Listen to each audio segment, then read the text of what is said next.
So something happened last night. One of our favorite ducks got severely injured.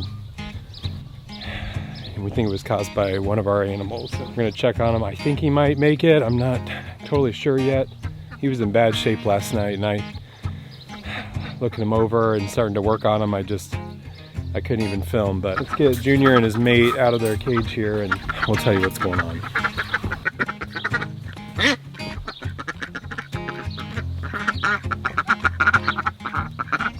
So in 2020, we hatched out hookbill ducks for the first time.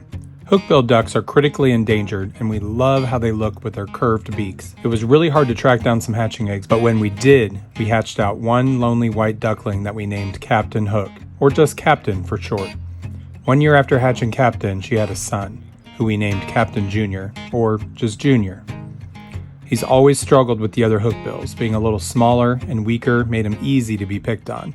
And that's where this story begins. So this is Junior. He is our male hookbill duck, and his mom was Captain, was our first hookbill duck that we ever hatched out. And he had a big accident last night. But I want to take you back to why he's in this area, because a couple months ago when we had predator issues and predator pressure, we saw the other hookbill males were picking on him and were really beating him up. He was getting pretty weak, and so we moved him up here initially by himself just to be like a medical area to protect him and to allow him to recover. And then we ended up moving this female hookbill up with him, and so that he could have a mate and have a buddy to recover with and then to hang out with. And eventually we started just keeping them in here at night and then letting them out to free range and hang out in the yard. And that started out really good. It started to get a little tricky over the past couple weeks because Joey and us and the duck, it was making a tricky situation, because anytime we'd come close to him or the female, then he would start to chase us down. He would put his head down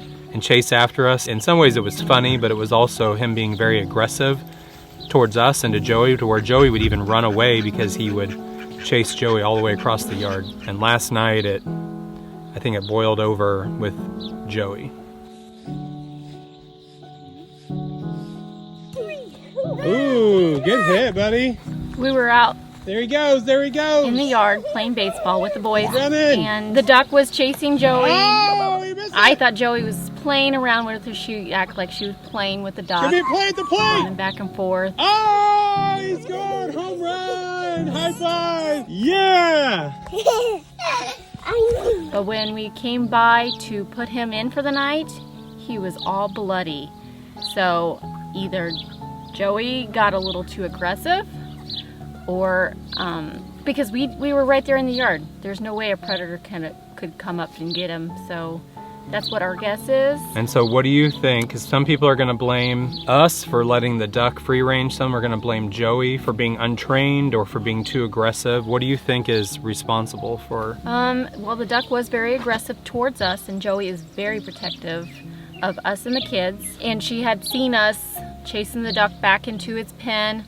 And that's one way we would get him in at night. Since he was being free range, he would hide underneath one of our spruce trees. So we used Joey to get the ducks out. So she was used to chasing the duck. You thought that Joey might have been defending one of our kids. It's possible. So when I came in after the kids told me that the duck was bloody, the skin is pulled back here. And so I'm seeing under the skin, I'm seeing muscle, meat up here around the neck. I'm even seeing blood vessels and almost signs of the heart pumping right here. And I initially didn't think he would make it. So I sprayed him with some blue coat to at least seal it up. I need to protect it better from maggots. I'm already seeing just in a day the maggots are already climbing all over him. Now, some are going to ask us why we don't take our birds to the vet. And we've talked about that numerous times. And one, vets don't typically see birds. They helped us out last year with our peacock, and it didn't go so well. And we eventually found an avian vet, but that's a further trip away. That's an hour each way. It's a much higher cost. Now at this point, will he survive? I don't know. Right now he's looking okay. There wasn't a lot of blood, but we do need to worry about infection with the maggots being on here. So one, we're going to get them bathed a little better, try to get these maggots off, do some more spray, and then we've got another area that we're going to move them to so they can at least move around in grass inside a protected fence and in a different shelter.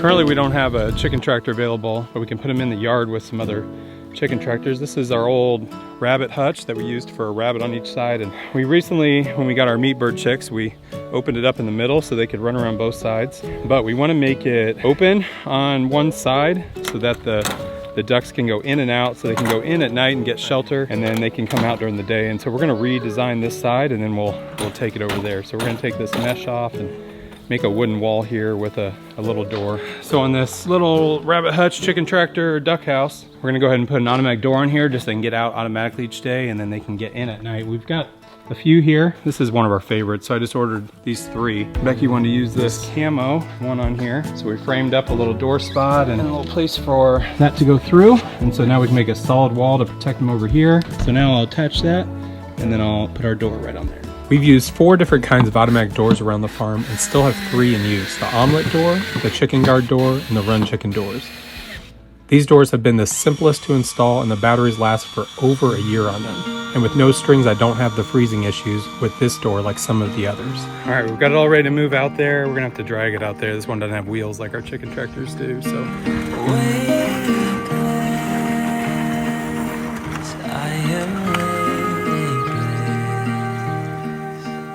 Underneath your wind I saw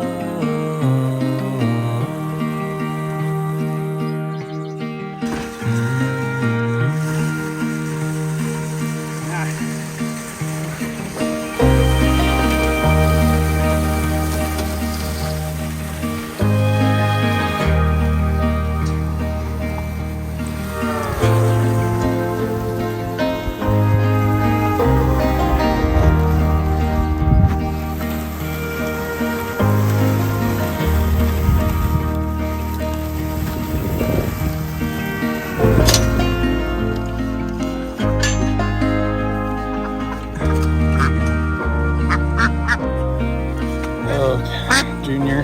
This guy was strong and bold a couple of days ago. You just feel so light and weak, fragile right now. So we're going up to our kind of breeding coops and olive egger chicks that we're raising. We've got our Indio Gantes, our Bruges fighters. Those are going to be breeding pens for them. We're going to get the ducks in and let them run around, but we got to show them where their home is. Hey Uriah, let's put them inside their house at first.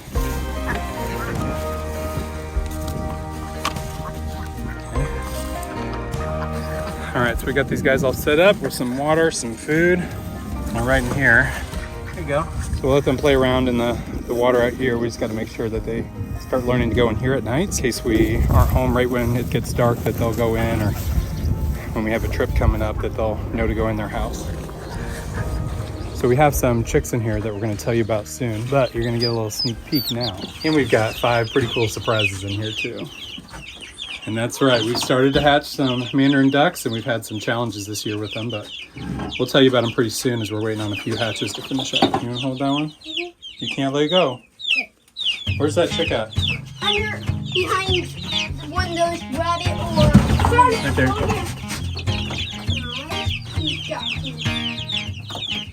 So this one right here, this is our chicken that we helped hatch out. We just showed a little YouTube short about a week and a half ago. And so this is what he looks like, our little Indio Gante, a couple weeks later. He's done really well. There's another Indio Gante, I think.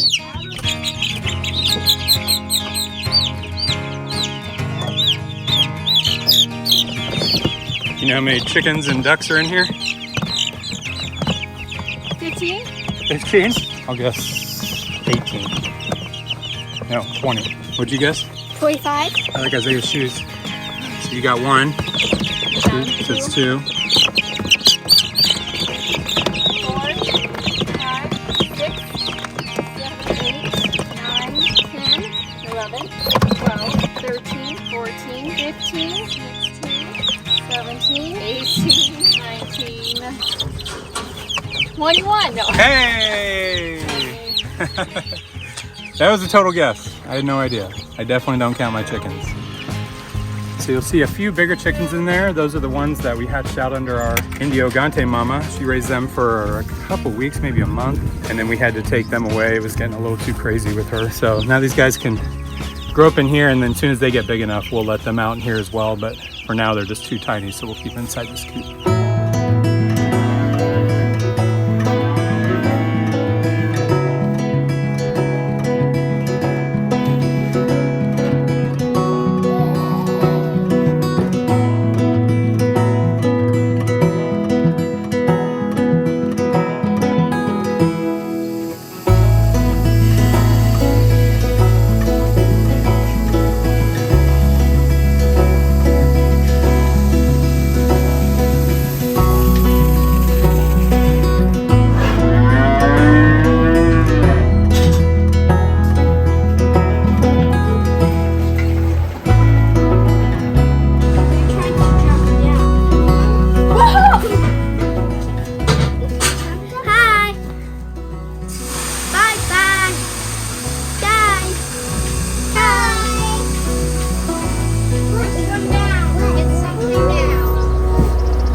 I've got a bad feeling about our duck. I put him to bed last night and he looked weak. The door's open today, they're not out here.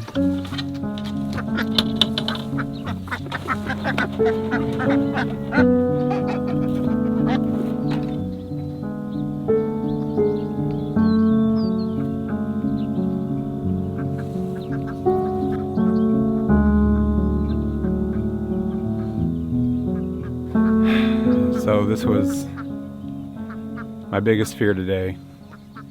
He seemed like he had a good amount of energy yesterday, and still there was no problems with bleeding, but last night he just seemed really weak. And I had a feeling it was probably from different bugs getting up into his body, into his system. And so today I was going to do a permethrin dip and try to kill everything. I wasn't sure how that would affect, if it would get into him internally, but I thought it was the only way to kill all the maggots. And oh, this stinks. What I loved about this duck is that it reminded me of Captain, our first duck. And Captain was on the pond, and we let a number of our ducks, our hookbills, out on the pond, and the ones that had been well trained would come back in and go in at night. Our squeakers and quackers and a few of our other ducks, they would come back in every day.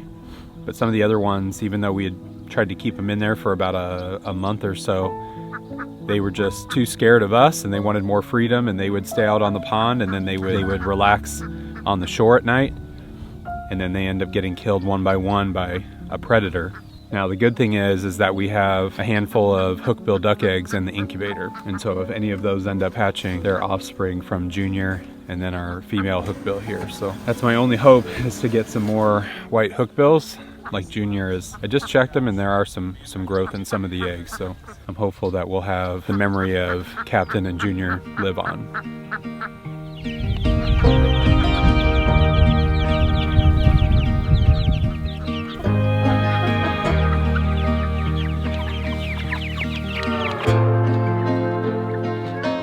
Now we've got two choices for this female. I can either keep her up here, bring the other male up, or I could take her down and have one area for those 4 ducks. If I do want to breed hookbill ducks, I need them in their own area. And so I could put him up here, so I think I might do that. And that's who I want to take up to the hookbill female. They're pretty hard to catch, but if I can get them to go inside their house here, then he won't be too hard to get. Now in some ways these guys were were problems because they were beating up on Junior. That's part of the animal world, is that the survival of the fittest. If they see a weak male, they'll take advantage of it. Hang on, buddy. It's all right. Now these guys used to be paired up, so they'll be familiar, but they might be a little thrown off at first. I'll go ahead and put them in the coop. And Becky and Eli are off at some horse riding lessons this morning, so I told them at breakfast that I didn't think he was going to make it, but I'll have to break the news when they get back.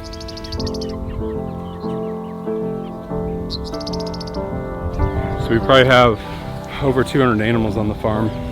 We keep alive, we keep fed and watered on a daily basis, and there's not a lot of highs and lows on farm life.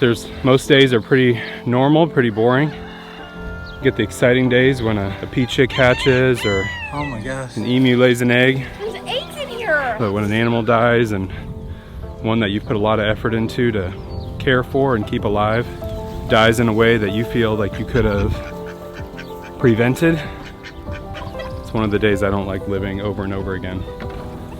So Junior, this message is for you. I'm grateful for the time that we had with you on the farm. I'm sorry that your time was cut short. I'm glad we started the Hookbill hatching project just so we could meet you one day. But I'm sorry that you died today.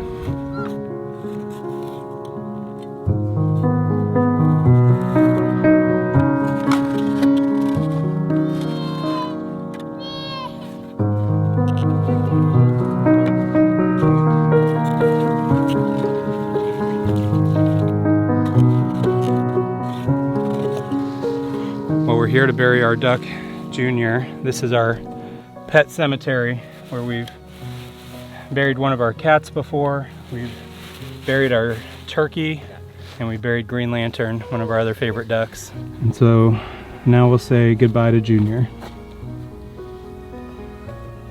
Bye, Junior. Bye, Junior. Junior, you were a good one. Sorry it had to end that way.